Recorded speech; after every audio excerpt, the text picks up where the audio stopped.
It's a great day to be a Coyote. Welcome, Coyote Nation, to another episode of Back to Pack Podcast, where we are going to be bringing you all of your favorite games, memories, and of course, discussion with our fellow Coyotes. As a disclaimer, we have no affiliation to the University of South Dakota. This is a podcast ran by fans for fans. The ideas and comments do not represent the university. Our opinions are our own. Be sure to find us on Twitter at Back to Pack SD. With that being said, let's jump in. Boys, There it is. Let's go. We got to put them right up front. Let's go. Yote fans already in here first. You know who wasn't far behind, though? Hey, We got our boy Ray's right there. Let's go, Ray. Ray's on it. 23 days away. Here we go. We're getting Exactly. closer and closer. Hey, you know what? We're not leaving this month without seeing a Coyote football game. That's right. We are in Coyote football month officially. Exactly. Yeah. Take a sigh of relief, Coyote Nation. It's here. And like we said last week, it's finally there's some relevant content flowing through. It's the summer months are tough, right? So love seeing the practice film, love seeing the polls coming out, the conference previews. It's fun. Oh yeah, this is good. I'm just ready to be done talking about roster updates and talking about depth charts and who's going to be starting and all that kind of fun stuff. It's a good thing we aren't putting my fake depth chart that I built up because it's a solid B- in Mitch's eyes, folks.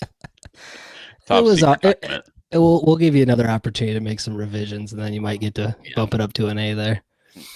I was a ding dong and thought for some reason I got Jack Martins and Carter Bell mixed up. So Carter Bell's starting still at wide receiver. We'll take him for We'll 1 leave it year, at sure. Why not? Well, you know what? When you stand them next to each other, especially when they're looking away, they look identical. They're the twins. They do. Mm-hmm. Similar number too, by the way. 14 and 15. That's right. That's right. Exactly. All right, so you boys ready to do this? We got a full show tonight. I'm going to run through some real quick announcements, and then we're going to talk some football. All right, first things first here real quick. $14.5 million raised by the athletic department for the year 2024-25 for that what do they call that? The business year, I guess, the fiscal year. Academic year. For this is now the new Yote Fund, so those of them following along and seeing the updates, the emails we've talked about on this show. We've had Ben LeCompte on. So the new Yote Fund, $14.5 million. Now, I think a big part of that, guys, was that $5 million donation, right, from Scott Jones. I would assume so. I think that Scott was a while ago. We actually had a new one come through. I think it was on the defensive coordinator position, if I remember correctly. I think you're right. I think there was two big ones, actually. Yeah, Scott was first. He started the trend, and then, of course, not to be outdone. Yeah. And I apologize to the gentleman that did donate because it's massive, absolutely massive contribution. So, I think those are in here, but don't quote me on that. But either way, record-breaking year, $14.5 million. That's absolutely fantastic. So shout out all of Coyote Nation. Yeah, absolutely. I will. That's one way. There's two ways to contribute, right? As a fan, it's financially through ways like that, and then of course getting your butts to the dome and to the SCSE and getting to all the events. So check mark box 1 and start doing box 2 here really soon. You also forgot the part buying dome dogs and beers in the dome will also help on that. Are we doing the 4-for-4 challenge again this year? Oh God, yeah. Heck, I'll do overtimes too if we get them. Oh geez. All right, so four beers, 4 dome dogs. Yes, sir. All right. He's a dome dog investor. One a quarter. Cakewalk. I'll even do a pregame one. In baseball, they have the 9-inning challenge, right? So that's you right. Do 9-9-9. We do one an inning. 4-4-4. Yeah. All right. Red Pass. We talked about this last week, but I just want to bring it up one last time because this is a really good deal. We talked about this offline, guys. If you're just a football junkie, I think Grant, you commented and said that this is a great deal, really. If you just want to see good football, because the games you can pick from here, and we're going to get into the schedule in a second, but you could pick the SDSU game, and then you could also pick Illinois State and UND with that option. You got one of the two, and then 2 of the remaining 4. And so I think that's a great deal if you want to watch some good football. And the price is real fair for that. Yeah, that's insane. I do want to ask though, do they have the dollars backwards there? I feel like the section should be. Where are you looking at? higher than the orange pass. I'm looking in the second paragraph on the left side. Oh, So, I see it. I see it. Yeah, that could be.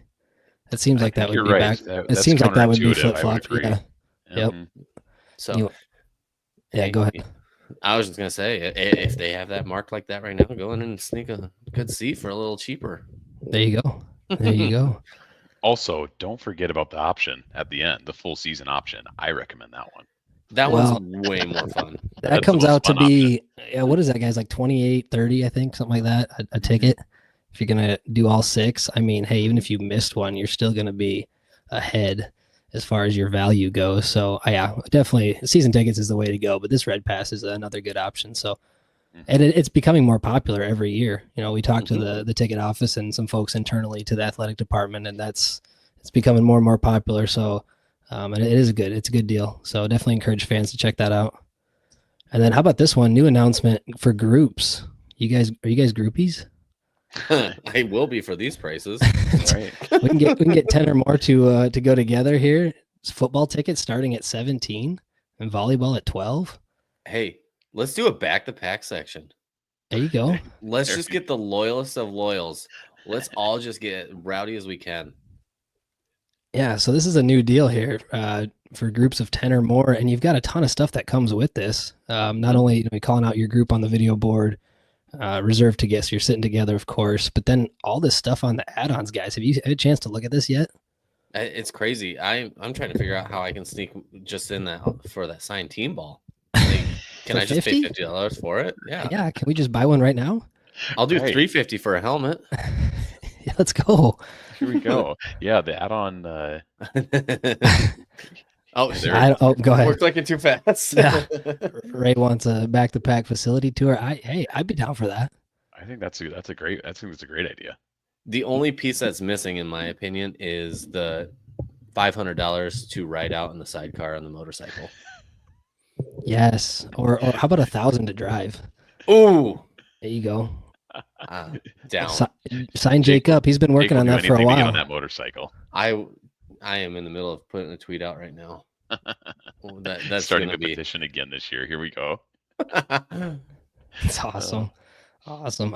No, it's cool. It's all fun. It's all fun and games. So fantastic add-ons. And again, a great deal too at 17 a ticket if you've got, a company group or, group of friends, whatever, family. I mean, hey, Grant, your group you take every Saturday is bigger than 10. That's what I was going to say. I think our group's up to like 16 now. So yeah, maybe we need to skip season tickets and just get group tickets for every game. Start going group tickets. We'll have Let's go. Facility and honorary captain going. We'll let it rip. That's awesome. All right. Last thing here on tickets and stuff, tailgate update. So this map is outdated. I couldn't find an online map of the new one, but this purple D that you see here on the southeast side of the dome, that's actually now Tailgate Nation. It should be red. That's the new one for this year and beyond. There are still spots available there. So folks are looking for that. $600 for the season. You must be at the $1,500 Yote Fund level. So there's a caveat there. But another option that was brought to my attention, guys, I see this because I walk through here all the time and I see it, but I just don't really think of it. But that grass lot to the north, that's called Grass Tailgate Nation. That's $400. So if you're looking for a cheaper option, you want tailgate, $400 for the season, or maybe if you just want it for D-Days, it's $200. If you got a big group, split it a bunch of ways, it becomes pretty reasonable. But yeah, friends of the podcast are up in there too. The Holden Camp.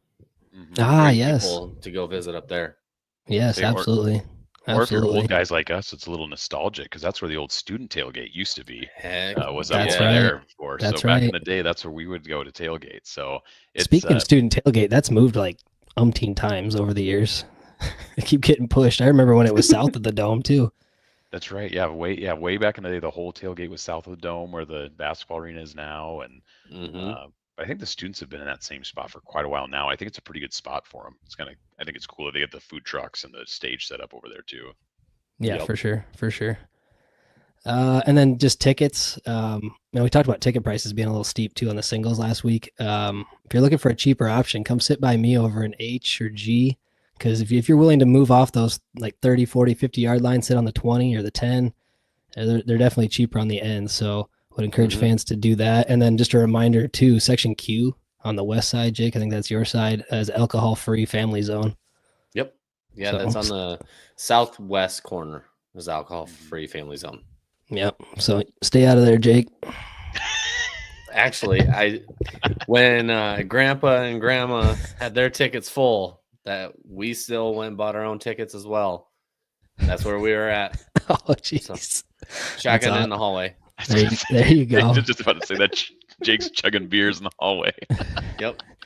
I just left it on the table by the suite attendants. And just, in between quarters, you just chug your beer real quick when you're doing your phone challenge. Exactly. All right. How about this? Shout out Mogi. Yes, sir. You guys, I have to admit, personally, I kind of forgot about him after he was on the Cowboys, and after that, didn't really hear much, and kind of slipped my mind a little bit. We've got some other guys up in the CFL, but how about Mogi for the Edmonton Elks, getting a special team grade of 90.4? That was one of the top grades there in the CFL last week for week 9, I think it is. So yeah, shout out Mogi. Anything else, Sam? I mean, you guys can. What are your thoughts on Mogi? I mean, he was huge for the Yotes, obviously. I got one question for you guys. Do you know what the CFL stands for? Canadian Football League. Not anymore. It's the Coyote Football League up there. Ooh, we're filling it up. There you go. There you go. There's a lot of coyotes. A lot of coyotes in the CFL right now. Yeah, absolutely. And it's getting harder to keep track, guys. That's what I'm saying is like we're putting so many more guys in the NFL and the CFL. It's getting harder to keep track of them all, plus all the craziness that's happening, even just with the Yotes themselves. So, seeing Strebler throw a pass to Cody Case in Winnipeg is just like it's like Twilight Zone. It's great. I love it. So sweet. So sweet. So shout out Mogi. Okay, officially preseason ranks here. This came out this week. Stats Perform. Yep. Put us at 4. We will embrace it, although we're not happy with it. But you know what? It's preseason. Who cares? Exactly. It is what it is. I mean, you're definitely starting to put the pieces together of what to expect with the Missouri Valley when you see all this stuff. So, yes, should be fun. I will say too, historically, I've there's always been not controversy, but questions around like who's actually filling out the coaches poll. So the Stats Perform poll has historically been okay, in my opinion. Like I think they've done a pretty good job. So I didn't see anything that jumped out, but to see us in the 3/4 spot seems to be a pretty common. It's consistent. No matter which poll you look at, it's pretty consistent across the board. There's minor nuances here and there, but for the top 5, it was pretty consistent. Agreed. All right. Yeah, and obviously the Valley's stacked, and that shows up in these polls too. But how about jumping to practice? I want to call out these two guys. First off, the tight ends, our new tight ends with Dallas Holmes and Jackson Accardi. Huge. And you're seeing them now first time in practice. We've talked about them in the offseason and how, 6'4", 6'5", 6'6", 250? 6'7". Oh, is he 6'7"? Yeah. Jackson is, and Dallas is what, 6'6"? 6'6", yep. Yeah, these guys are huge, and like 250, 260. Yeah, just unreal size at the tight end position with these two guys. And so you're seeing them first time practice. And then how about the quote in the middle? Sam Coles. Boy, Sam. Sam Coles says he's tired of hearing about this and that, the offensive line question marks and all the guys we lost. He says, F that. So we're losing this guy or that guy. It doesn't matter. He says, talking about the amount of competition in the room, the talent in the room, and a lot of guys that have been here. And obviously we added some guys too, but he's tired of hearing about the question marks on the offensive line. Your thoughts? We need to get that guy on the show. We love that kind of passion. Yeah, I was going to say, we like that. And that's the passion we want to hear about. It doesn't take question marks away, but I love it. I love it. Right. I mean, that's the kind of attitude you have to go into it, because there's truly, 5 spots up for grabs. Like that just doesn't happen very often. So I've heard they're competing their butts off. Everybody seems to be reporting the same thing. So I love it. Yeah. Yeah, and we're starting to see glimpses of maybe who the starting 5 may be. If you look closely at those practice cut-ups that they're giving us on Twitter, you can kind of start to see that a little bit. But this is the attitude the offensive line needs. Like they need to come into the season with a chip on their shoulder because of all of the I guess, questions that they are getting, and myself included. I've talked about that on this show. I'm not going to call it our liability, but it is, in my mind, it is a question mark just because there's a lot of guys we haven't seen. I was going to say, it's 100% fair to question the unknown, but you got to remember too, and we talked about it, and we can beat it more as we go, but the guys that we have coming in have played a ton of snaps and started. First, we got Adrian Hawkins, who started for us all season last year. Yep. Then we got Brandon Smith. He's the lone returner, by the way. Lone returner, yep. So he's the only Coyote starter. First but then starter. You got Brandon, yep. Then you got Brandon Smith, who started all season with, trying to remember, I know it's in the Northeast. It's Merrimack? Maybe Merrimack or Monmouth? Merrimack. Yeah. It was Merrimack. And then you also have Amarian Krim, who started for Chattanooga. Yeah, like and then 2 years worth of starts there, I think. And then Wyatt Boston started for Florida International. And is he a grad or he's at least a senior? He might be a plus 1 year. Yeah, I think this is his last year if I remember correctly. But now all of a sudden you got 4 starters returning, if you actually think about it. So you got to remember that part. And then you got Cade Ellingson, who we know is hurt right now, but he's played starter minutes. He stepped up multiple times when Cotton got hurt last season, when Larson got hurt. He saw plenty of snaps. We're not dry. We're just unknown.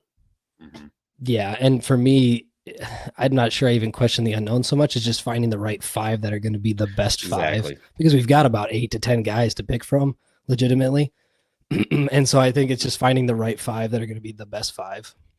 Yeah, it'd be really nice if we could have that Northern State game again at the beginning of the season, or North of Colorado or Drake. Get one of those 2 out there so we can feel better about our adjustments. Yeah, and go from there.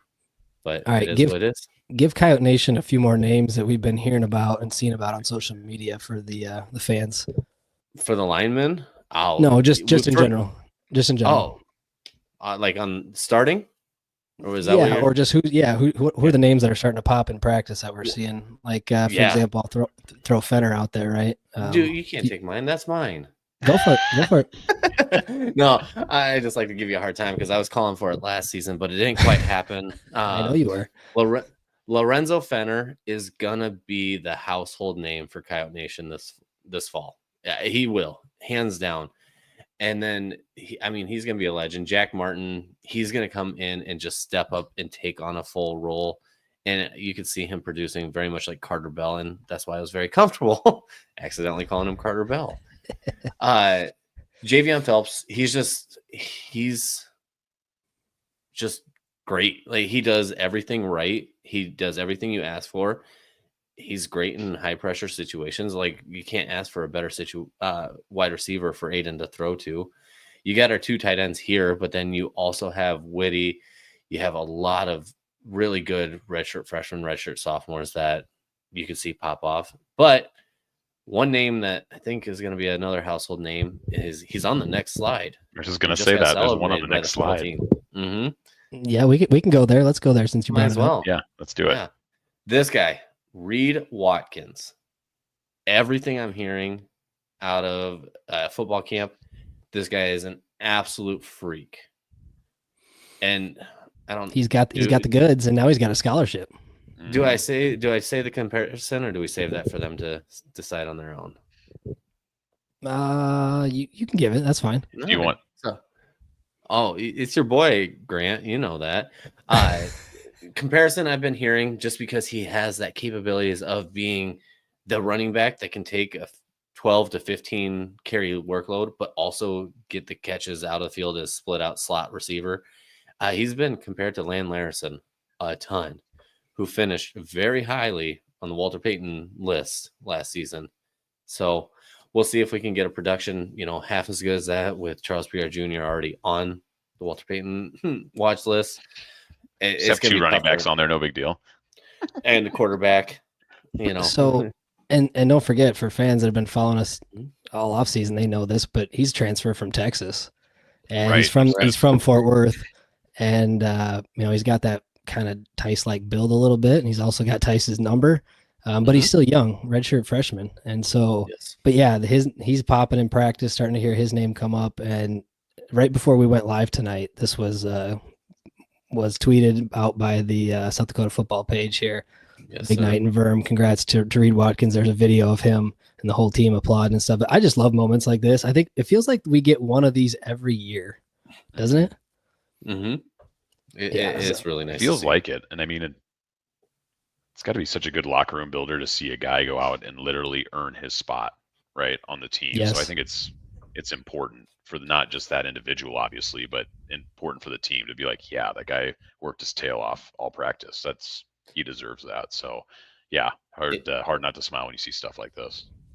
You can also tell this was filmed during film session while they're going over stuff at practice.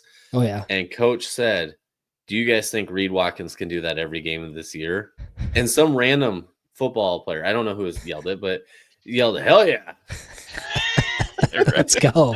So his name's definitely making his way through the locker room, and he's earning the respect of his teammates. So shout out Reed. This is huge for him.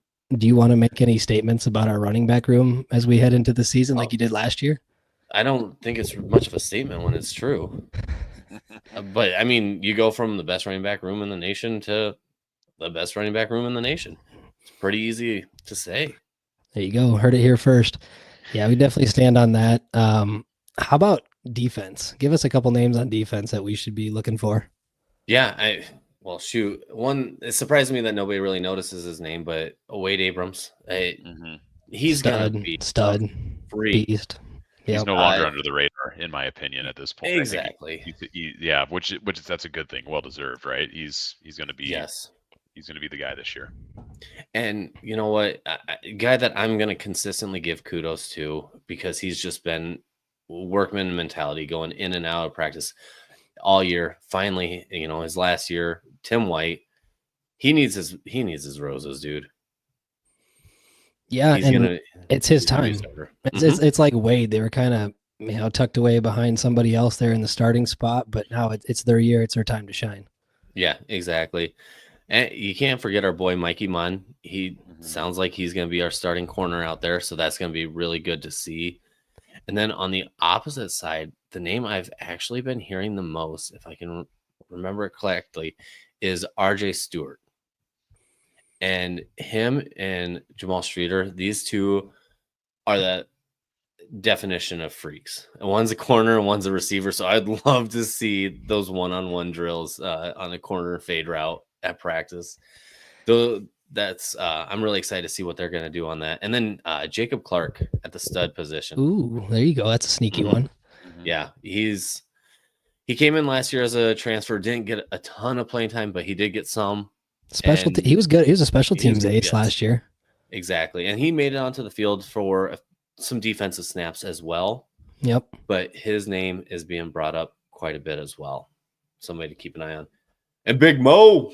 Hey, Grant, I'll let you talk about this, but how about shout out to the entire defensive line?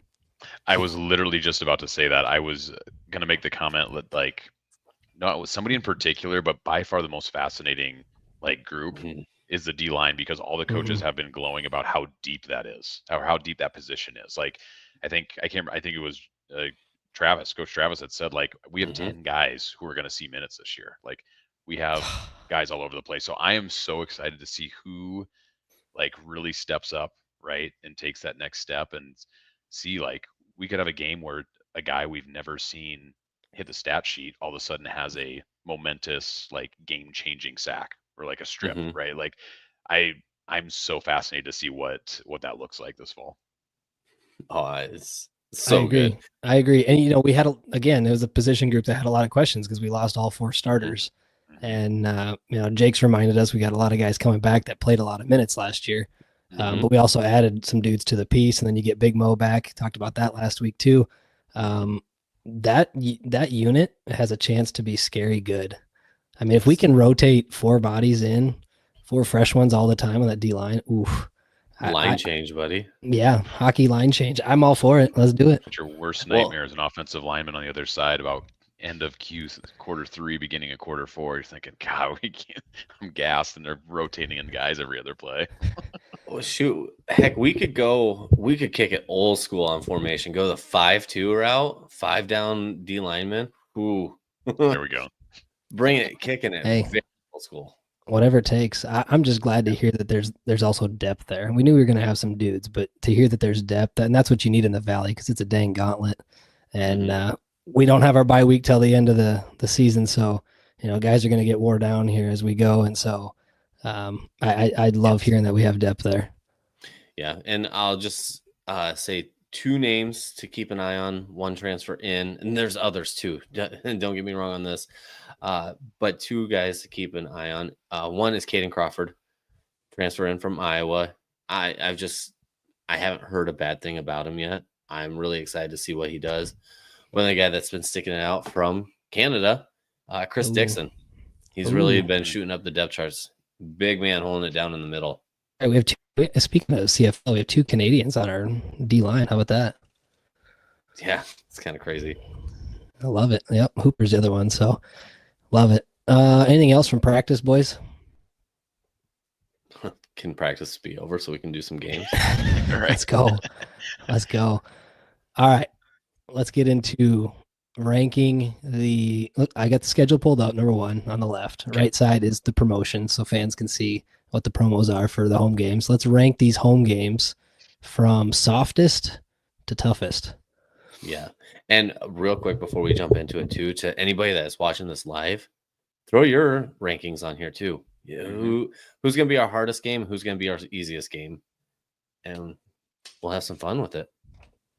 All right. Who you got? Who's your softest?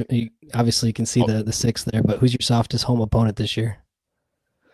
You want me to start it? I can Go start for it it. if you guys want.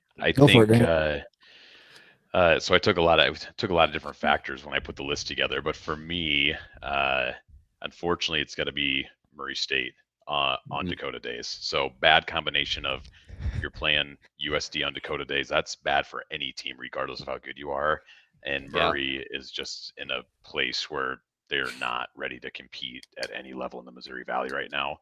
Maybe 3-4 years they'll be in a different spot, but as it sits today, that's going to be a real ugly bloodbath on Dakota Days, which is fine. That's exactly what you want on D-Days. But I was going to say, so I don't think Coach Nielsen lost on D-Day, so no pressure for Travis Johansson here. Nope. That was the best fact of Coach Nielsen's career. Never lost on D-Days. Love it. All right, so Grant, do you agree with, or Jake, do you agree with that? I don't, not because he's wrong. He really isn't. Murray State is god-awful, but I truly believe Missouri Valley is still the best conference in the FCS. Yep. So I have to put some respect on it. And really where I'm going to go with it is the Drake Bulldogs, and that's non-scholarship school. They are projected number 1. They've been abused by us. They've been abused by both states. I mean, it's just nothing you can really say about it. I just don't expect a fight out of them. You don't have any respect for the fact that they have the longest conference winning streak in all of FCS. They've won 17 straight Pioneer games, man. They won the Pioneer League last year. Good for them, and it'll be great to see them in the playoffs. Hey, you know what? You can joke about them too a little bit, but they gave Tarleton State a run for their money. Right. I was just about to say that. They did. And for that, but they lost their coach. Stepsis is now at UNI. He takes over for Farley. So I don't know. I guess I don't even know who their new head coach is. I couldn't tell you, but nope. I'm going to go a different direction. I'm going Northern Colorado. They're our first opponent. I'm going them. And for the simple fact that they were 0-11 last year, finished dead last in the Big Sky. We know the Big Sky is not as good top to bottom as the Valley, even though the Valley does have some sore spots. Big Sky's not as good overall. And then they only return 11 guys, so which isn't bad. But we've got the whiteout. I'm going whiteout in the dome here. Start the season per Jake's request. We get the whiteout, so I think that's our softest opponent. But I don't disagree with Drake and Murray State. I can see why you'd put them there. I was just going to say, I think it's I think we're all correct on this. You're talking about the splitting hairs. the team, the projected last place finisher of the Big Sky, the projected last place finisher of the Missouri Valley, and then the projected champions of the Pioneer League. So, non-scholarship or non-Scully, right? That's what I mean. Yeah. So really, yeah, there could hopefully those are some real ugly ones in the dome. Yep. So, Jake, you and I were different than Grant. What was your second and third? So, I mean, keep going with exactly what I said. The next one will be Northern Colorado. Again, I believe there's more pressure when it comes to Missouri Valley Conference games. And for that reason, I put Northern Colorado second to last. It is hilarious when you compare their conference preseason rankings that were picked by the media for both the Big Sky and for Missouri, because there is a huge gap between Northern Colorado and Murray State. Yes. So I like Grant's logic about D-Days, but I got to give Murray State just a little bit of respect. See, and I think we're all in agreement these bottom three are very similar. Oh, yeah. To be honest, because of Dakota Days, whoever plays on D-Days, that's who I would put as the dead last. So I don't. I hear you. Yeah. So how about the blackout for Drake? Since we're talking about these three, and we're splitting hairs here, but how about the blackout? It's going to be the funeral for Drake, just like we said against Northern last year. But I do like these themes, and so I think that gives fans. These aren't the sexiest games in the world.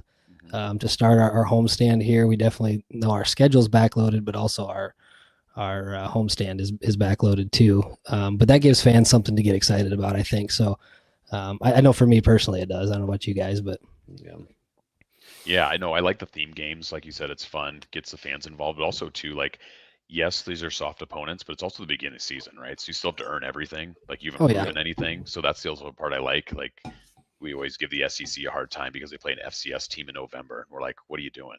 Right? Like, there's nothing to be had here, right? We are kind of know who they are and who the other team are. But these ones, like, I mean, you still got to go out there and execute and play the game. So I think fans will still be excited to get out there and see them play because, like you said, we haven't had football for a long, long time. So it's exciting. Exactly. By the way, the Bison end the season with St. Thomas. There it is. Yes, correct. They want to be Alabama so bad they put a cupcake at the end of the schedule. That's right. I saw a lot of people compare that to the SEC. Exactly. I don't hate it. I mean, as a Utes fan, I hate it, but I don't hate that. No, we can make fun of them all we want, but we're also a little jealous. Absolutely. Okay, and so I got to call attention to this. I put the Massey win percentages up there too, so we can see we're literally splitting hairs here between these three. So Northern Colorado was 97% chance, Drake 99, and Murray State 95, and those are based on last year's metrics, last year's data. Massey obviously doesn't have data from this year yet. I haven't played football, but that's just based on historical outcomes and all the inputs, your offense, defense, all those fun metrics we talk about, that goes into this percentage. And so you can see we truly are splitting hairs here between these three. Exactly. All right, moving on. Who do you have as the number 4? I guess 4 sophist. 4. Yes. So that I'm just making real meat and potatoes. This is the real. Starts to get good here. Starts to get good here. Jake, go ahead. So, I mean, that one, it's still going to be the Fighting Hawks of North Dakota. It is a rivalry. Weird things happen in this game, but I think the guys are still pretty pissed about how their game went against them. That they're going to show out and bury them and make sure that there's nothing left of them. You talking about last year's win that basically almost slipped through our fingers? Well, I mean, when you don't know how to do an onside kick recovery, it can be a little shoddy. That was a tough look. Not gonna lie. Hey, Grant was at that game. Shout out Grant. I was out that game, and that was wildly uncomfortable. Did not care for that ending at all. Yeah, but yeah, it was. I mean, a great game. Like overall, fun. Polaris Center, I thought was fun. Like very unique place to play, and all of that. But yeah, we play way better at home, and they play way worse on the road. So I would agree with Jake that I expect us to handle North Dakota in that game. So, if it's last year's road UND team that shows up, I mean, they were awful. They were awful. Now, we know they play well at the Polaris Center. Weird things happen up there, but man, they were bad last year on the road. This one, so they're receiving votes in the top 25. They're not in the top 25, but they're just on the outside looking in. My other notes I got for this one, guys, is they own the series, but 63-33. it's bad. That is Heavily crazy. favored. It's what Jake said. It's like 63-35 or 33, something like that. But here's the thing: the last 10, 5-5, we've split. Mm-hmm. And it's typically the home team that wins. Last year talking about that win that we escaped with. That was our first win up there since 1985. And so, but here's the other kicker to counter that: they haven't won in Vermilion since 2008. So the odds are also not in their favor. This series. Obviously, they've dominated it, but recently it's really been whoever's the home team, and we finally broke the curse last year. Yeah. So exactly. This one's interesting, and it is the Native American Heritage game. So there is some intrigue there, and there's the we don't have it anymore, but there's the Sitting Bull Trophy. If you want a fun look up, just Google that wiki page and check out the history there between the two schools. But yeah, okay. So you got UND. How about next? I think I know where you're going with this. Grant and I are on the same page at least, so I'm curious where Mitch is. All right, give it to me. All right, it's the Bunnies. I think that's the second to last. Or second to toughest game out there. Yep, second toughest. All right. Yes, they're number 3 in the nation now, currently, but they're bringing in a brand new quarterback, never played in a hostile environment. We're pissed off. It's a recipe for disaster. And I think the reason why I'm giving it to them here is because I know the Dome will sell out for this. And that's a huge factor. Get your tickets. Yeah, exactly. Because Bunny fans are buying them, and we've been posting about that on Facebook and Twitter and everywhere else. But Bunny fans are buying them, so get them while they're still there. Yeah, I would. I'd agree with Jake. This was probably of these 6 home games. This was the hardest decision. Which one's at 1 and 2? Is Illinois State or is it South Dakota State? Right, or second to last and last. I don't know how this was tough for you. I don't know how this was tough for you guys. You guys had one option and you messed it up. I think it's, but to Jake's point, everybody gets up for the South Dakota State game, right? If you it doesn't matter. We've seen crummy teams compete with really great South Dakota State teams we had no business playing with, right? But it's a rivalry game. That's what happens, right? So yep. I think that game, because everybody can get up for it, including the fans, that one strikes me as not as tough. What I'm worried about is that because Illinois State isn't the sexy North Dakota State, South Dakota State, North Dakota game, that it might miss the radar of some more casual fans. And that's games just as important, if not as important for that. And they're going to have a good team, right? I think they're going to have a good team. Could be wrong, right? Because at the end of the season, a lot could change between now and, October 25th and November 8th. But I think Illinois State's going to have a hell of a team this year. And I anticipate that they'll be ready to roll. So again, call to action on fans, get your butt to that game. That's going to be, if you pick 2 games to get to, it's those 2 by a mile, in my opinion. Mm-hmm. Well, and I'm going to put this question out there for everyone in the chat. If you had to pick a team that you're going to be more scared of, is it going to be somebody that gets snubbed on the Walter Payton watch list, who should be on there, returning veteran quarterback, or a team quarterbacked by a baseball player? Who's never started a game. I disagree. I disagree. I disagree. By November 8th, he'll have almost a full schedule under it. So to your point, Jake, maybe a full schedule, and you look. Yes. If he looks great in the first, what is that, 11, 10 games of the year, I could be changing my tune quickly on that. But to your point too, if he struggles, then all of a sudden it's okay, maybe you're not as scared of that game, but sorry, Mitch, you got a different. So look at history, right? We have real talk for a minute. Obviously, there are in-state rivals. It's a showdown series. It's going to be senior day. I'm going to wear red. Yada yada yada. Look at the historical series. Look at how the series is it's pretty even. What is it? I got in my notes here. It's like 58-52. 57-52. It's a 5-game difference right now. Yeah. Okay. And so, but they've won 16 of the last 20. Wow. We They had only have a 5-game difference. two of those were in Vermilion, I believe. Mm-hmm. One of them was the Vermiracle. And so for me, I look at, okay, Jake mentioned obviously new quarterback. They have all new staff. They lost 30 some guys to the portal. All of that said, they're still SDSU. They're going to reload. They're going to find a way. Now, the biggest question mark is quarterback. And if Chase Mason is, Mark Gronowski-esque, by the end of the season, they're going to be rocking and rolling. And so I'm more fearful of that than I am the Redbirds coming in. And I would just say he needs to stay healthy for that to happen, because they do not have a quarterback behind him. So if he wrecks himself with some of his runs and trying to run people over, it's season over for SDSU. And so I don't know. I guess I'm making a lot of assumptions here, but I just think, like Grant said, by the end of the year they're gonna be rocking and rolling. They're rated 3 coming into the season. Massey doesn't like it either, but Massey also doesn't take into effect everything that's happened in the offseason. Yeah, but Massey doesn't know about the coaching change. Massey's an idiot. And then the other part of it, flip this, turn the page over to Illinois State for a second. I think they're a paper tiger. I don't believe in them. They didn't play anybody good last year, and the couple teams they did, they got absolutely spanked. They didn't play SDSU. They didn't play us. They played North Dakota State and Missouri State. In both games, they lost by 30 plus. And I just don't have a lot of faith in the Redbirds, and they lose pretty much everybody on defense.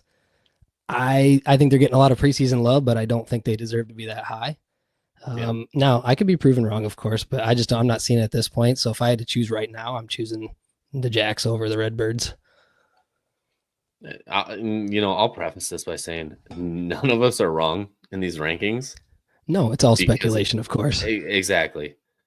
So it's going to be fun when it comes down to it. But you guys know my stance. A returning quarterback and a returning coach mean so much to me. It definitely makes me view you as a more highly competitive team just from that alone. Say I will. I know we're wrapping this up, and this is not part of this conversation, but Illinois State's scary for the same reason that Southern Illinois is scary, right? Is that they have dynamic quarterbacks that if that person has a day, they can get anybody, right? Yes. That's always the scary part is, wow, this guy came into our building and threw for 400 yards and 5 touchdowns, right? We saw it with Bailey Zappi, right? On an unknown Houston Baptist team. I still have nightmares about that game going, who is this guy? We took over the game because he was an elite quarterback. I didn't know it at the time, right? But it is. That always gives me, gives you pause. So to that same point, Chase Mason's the guy. He comes in the dome. that could be a scary proposition as well. We just don't know yet. Yeah. And I can't overlook the rivalry. I mean, it means so much. And I hope that message, with all the guys we got coming in, a bunch of new guys with the transfers, I hope that message is conveyed to the team. That one should be circled in red and posted everywhere. And for fans too, right? We got to get up, because I was looking at the seating chart. It's only about half full right now. Yeah. And so we need to go buy some tickets and get that thing filled up for that game. It will have probably at that point, guys, if you think about it, where us and them should be at that point in the season, that's going to have huge playoff implications too. Yeah, exactly. I think it just kind of builds as we go. Like as you go down the list, I think each game gets more and more impactful, and that one especially. Yeah. Yeah, I mean, you could definitely make a case. You beat Illinois State. You could be sitting at a point where I don't know where we're at, but only potentially one loss at maybe Iowa State on that. You're looking at the number one team, and you're probably the number one team in the nation. Just got done facing your North Dakota rival. Senior day, Aiden's last game in the dome. Like, there could be stuff that playoffs, could cause. But yes, I got you. Yeah, last home game, senior day. I know he walked last year too, but this is for sure his last home regular season game. Right? Yeah, he can't come. He physically can't come back next year. It's not possible. GA. There you go. Yeah. Unless they implement a new rule between now and then, which I guess maybe is possible. You think Vitz Thumb needs a assistant? Let's go. There you go. I mean, I will say too, looking at this schedule, which I kind of thought this before. I mean, you look at it as it sits today, and if things happen the way we think they're going to happen, you could really say the playoffs start for us on October 25th. I mean, Yeah. Yeah, looking at absolutely. 4 teams that should be in the playoff mix right there. So, yeah, And all it's a 4 that could gauntlet. easily be ranked in the top 25. For sure. Yeah. Yeah. I mean, I would actually be surprised if each team in that last 4 aren't ranked in the top 25, right? Agreed. I mean, Agreed. UND won't surprise me. we know, Jake. UND hater. Just a hater over here. You need to find a quarterback before you can find a W. That was a good one today. They do have they do have a new coach, so maybe Eric Schmidt will get it turned around. I do think he will. I think it's going to take him a year or two, but I do think UND will close the gap with the other Dakota schools. They're lagging behind, but I do feel confident they will close that gap at some point. But yeah, no, I'm good with this. We keep talking about it, but it's like the first half of the home schedule is not so sexy, and the last half is absolutely jam packed with high quality opponents. So we're gonna have some good games down the stretch. Absolutely, no doubt. All right. Anything else, fellas? Boys? No, I don't I don't either. But as always, go Yotes. All right, go Yotes. Go Yotes.